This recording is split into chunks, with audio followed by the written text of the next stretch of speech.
అందరికీ నమస్కారం అండి. ఇది అరటిలో బజ్జీ బనానా అంటారండి దీన్ని.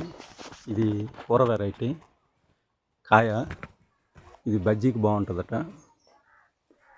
దీన్ని బజ్జీ బనానా అంటారండి. చూడండి, పొట్టిగా లావుగా వచ్చింది కాయ. చూడండి ఒకసారి కాయ చాలా పొట్టిగా లావుగా వచ్చింది. ఇది బజ్జీలు వేసుకోవడానికి, బజ్జీలకు బాగుంటుందట ఈ బనానా. ఇది ఒక దేశవాళీ రకమేనండి, హైబ్రిడ్ అయితే కాదు.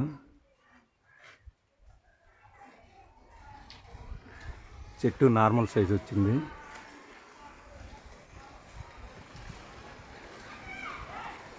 గెల మాత్రం చాలా పెద్ద గెల వచ్చింది. ఇంచుమించు ఒక 10 నుంచి 12 వరకు ఆస్తాలు ఉంటాయి అనుకుంటున్నాను.